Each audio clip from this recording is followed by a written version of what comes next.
वेद व्यास जी ने कहा कि मैं बोलता जाऊंगा और लिखना आपको है। आज भी बद्रीनाथ से ऊपर जब आप जाते हैं माना गांव की तरफ, तो ऊपर में व्यास गुफा बना हुआ है और व्यास गुफा के पास में ही श्री गणेश जी की मंदिर है प्राचीन, जहां पर श्रीमद् भागवत की रचना हुई। गणेश जी लिखना आरंभ किए और वेद व्यास जी बोलना आरंभ किए। बोलते गए गणेश जी श्रीमद् भागवत महापुराण को लिखते गए। लेखन प्रारंभ हुआ,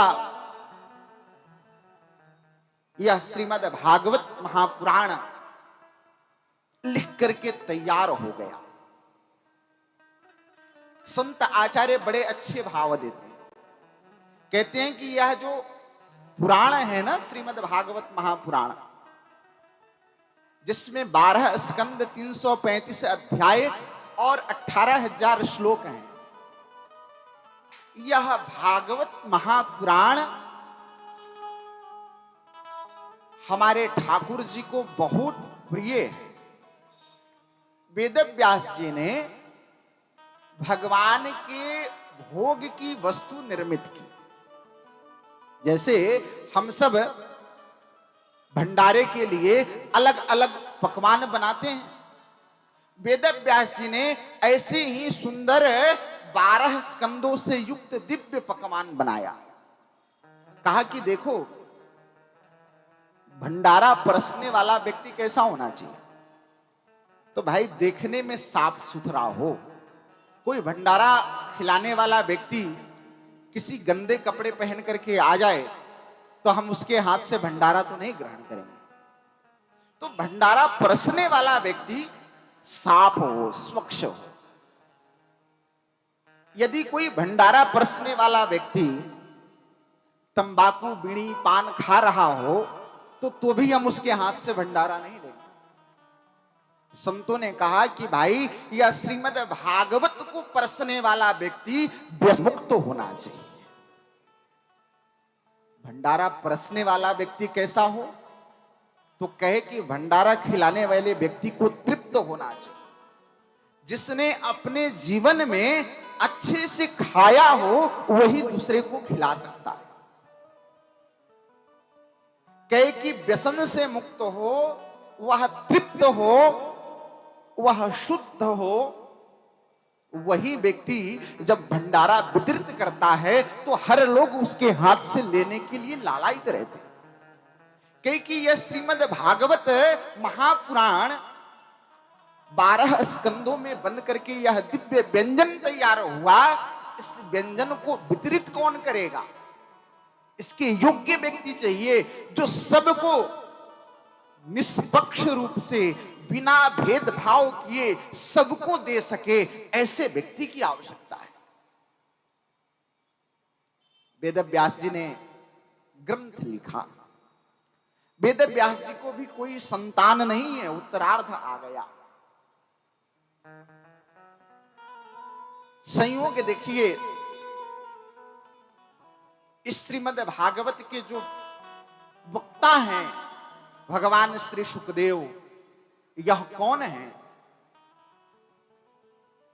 गोलोक धाम में भगवती श्री राधा रानी के यहां एक सुक पक्षी है, एक तोता है, और श्री राधा रानी प्रतिदिन उस सुक पक्षी को कृष्ण नाम रटवाती है। उस तोते से कहती हैं कि तुम कृष्ण नाम बोला करो। वह तोता श्री कृष्ण शरणम मम, श्री कृष्ण शरणम मम ऐसे नित्य बोलता, निरंतर बोलता। एक दिन राधा रानी जी श्री कृष्ण के नाम को गाने वाले श्री शुक पक्षी के ऊपर प्रसन्न हो गए। कहीं कि देख, तू आज तक बैठ करके मुझे कृष्ण नाम सुनाया, अब तुम्हें मैं अपने लोक से भेजती हूं कि तू जा, अब संसार में जाकर के तू सबको कृष्ण रस पिला।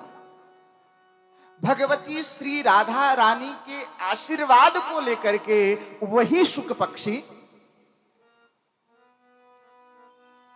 आ गया कैलाश में। और कैलाश में उधर भगवान भोलेनाथ और माता पार्वती दोनों आपस में बैठ के सत्संग चर्चा कर रहे हैं। भोलेनाथ से माता पार्वती ने कहा कि प्रभु, आपके गले में जो ये मुंड माला है, इसका रहस्य आप मुझे बताएंगे? भोलेनाथ कहते हैं कि देवी, ये आपकी ही माला हमने पहन रखी है। कहे कि प्रभु कैसे? कहे कि जब जब आप शरीर का परित्याग करती हैं तो आपके मुंडों की माला हमने पहन ली। तो कही कि प्रभु आप शरीर नहीं त्याग करते? भोलेनाथ कहे नहीं नहीं, मेरा आना जाना नहीं होता है, मैं तो शाश्वत हूं, स्थिर हूं। कहे प्रभु आपने ऐसा क्या पी रखा है कि आपका आना जाना नहीं होता? भगवान भोलेनाथ कहे कि हमने अमर कथा सुन रखी है, इसलिए हम आते जाते नहीं है, मेरा जन्म मरण नहीं होता है। माता पार्वती ने कहा कि प्रभु मुझे भी सुनना है, मैं भी सुनना चाहती हूं। भगवान भोलेनाथ ने कहा कि देवी, मैं आपको अमर कथा सुनाऊंगा, लेकिन बड़ी सावधानी से सुनना। और यह ऐसी कथा है कि कोई अपात्र न सुन सके। भोलेनाथ कथा सुना रहे हैं। जब कथा सुनाते हैं तो कथा सुनाते सुनाते वह कथा इतनी रस में जा रही थी तो माता पार्वती को हल्की सी नींद आ गई। तो जब कथा सुन रही थी वो, तो बीच बीच में, हाँ प्रभु, उसी कंदरा में एक शुक पक्षी था। वह शुक पक्षिणी गर्भवती थी और उसी कथा के मध्य में उसने अंडे दे दिए। उस कथा के प्रभाव से उस शुक पक्षी के अंडे से वह बाहर निकला और जो माता बोल रही थी जी प्रभु जी प्रभु, वह तोते का बच्चा अनुकरण करता हुआ बोलने लगा जी प्रभु जी प्रभु। अब माता तो सो गई, इधर ठाकुर भोलेनाथ कथा सुना रहे हैं। कुछ देर कथा बीती तो माता झट से उठी।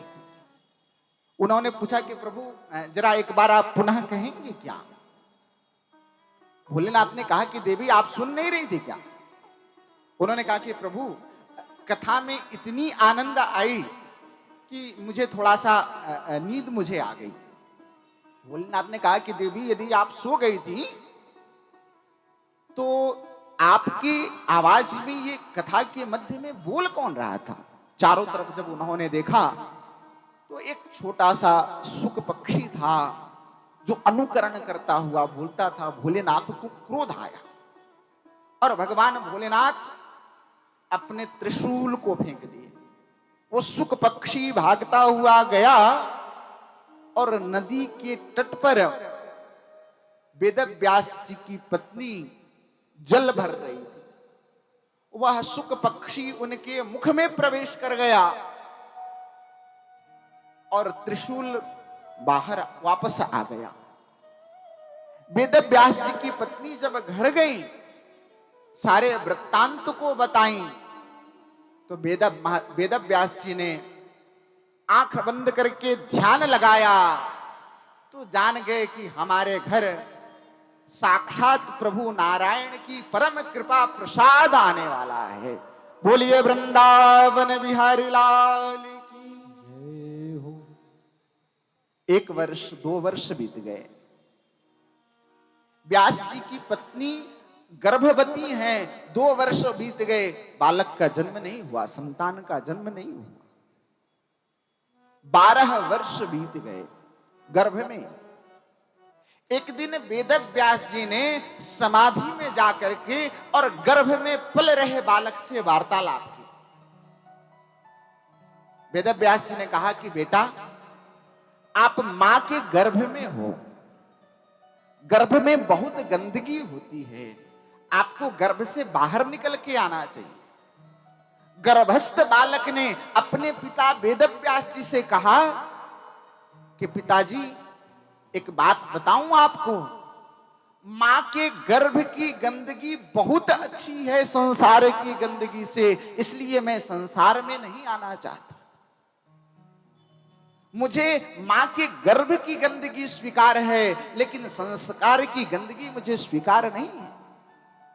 वेद व्यास जी ने कहा कि बेटा, मैं तुम्हें वचन देता हूं, मैं अपने तप के बल को संकल्प करके मैं तुम्हें यह वचन दे रहा हूं कि तुम अपने मां के गर्भ से बाहर निकलोगे तो तुम्हें संसार की माया स्पर्श नहीं करेगी। जब वेद व्यास जी ने यह वचन दिया